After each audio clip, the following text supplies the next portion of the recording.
Jammu Kashmir people's freedom ലീഗിനെ നിരോധിച്ചു. രാജ്യവിരുദ്ധ പ്രവർത്തനങ്ങളുടെ പേരിലാണ് ആഭ്യന്തര മന്ത്രാലയത്തിന്റെ നടപടി. ആർ രാധാകൃഷ്ണൻ ഡൽഹിയിൽ നിന്ന് ചേരുന്ന വിവരങ്ങളുമായി. രാധാകൃഷ്ണൻ, എന്തൊക്കെയാണ് ഈ വാർത്തയുടെ വിശദാംശങ്ങൾ?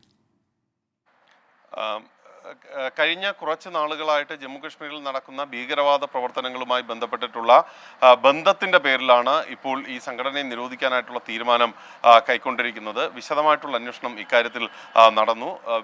ഈ ഭീകര പ്രവർത്തനം നടത്തുന്നതുമായി ബന്ധപ്പെട്ടിട്ടുള്ള സാമ്പത്തിക വിനിമയം അടക്കമുള്ള കാര്യങ്ങൾ തെളിയിക്കപ്പെട്ട സാഹചര്യത്തിലാണ് ഇപ്പോഴത്തെ ഈ നടപടി എന്നതാണ് കേന്ദ്ര ആഭ്യന്തര മന്ത്രാലയം വിശദീകരിക്കുന്നത്. ഈ നടപടികൾ പൂർത്തിയായി കഴിഞ്ഞു. ഈ സംഘടനയുടെ ഔദ്യോഗികമായിട്ട് ഈ സംഘടന ഭീകര സംഘടന എന്ന വിധത്തിലായിരിക്കും ഇനി കണക്കാക്കപ്പെടുക.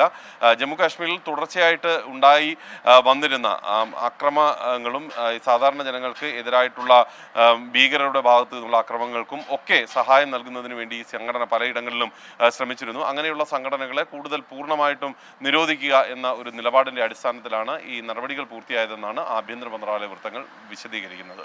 ശരി, ആർ രാധാകൃഷ്ണൻ ഡൽഹിയിൽ നിന്ന് വിവരങ്ങളുമായി ചേർന്നത്.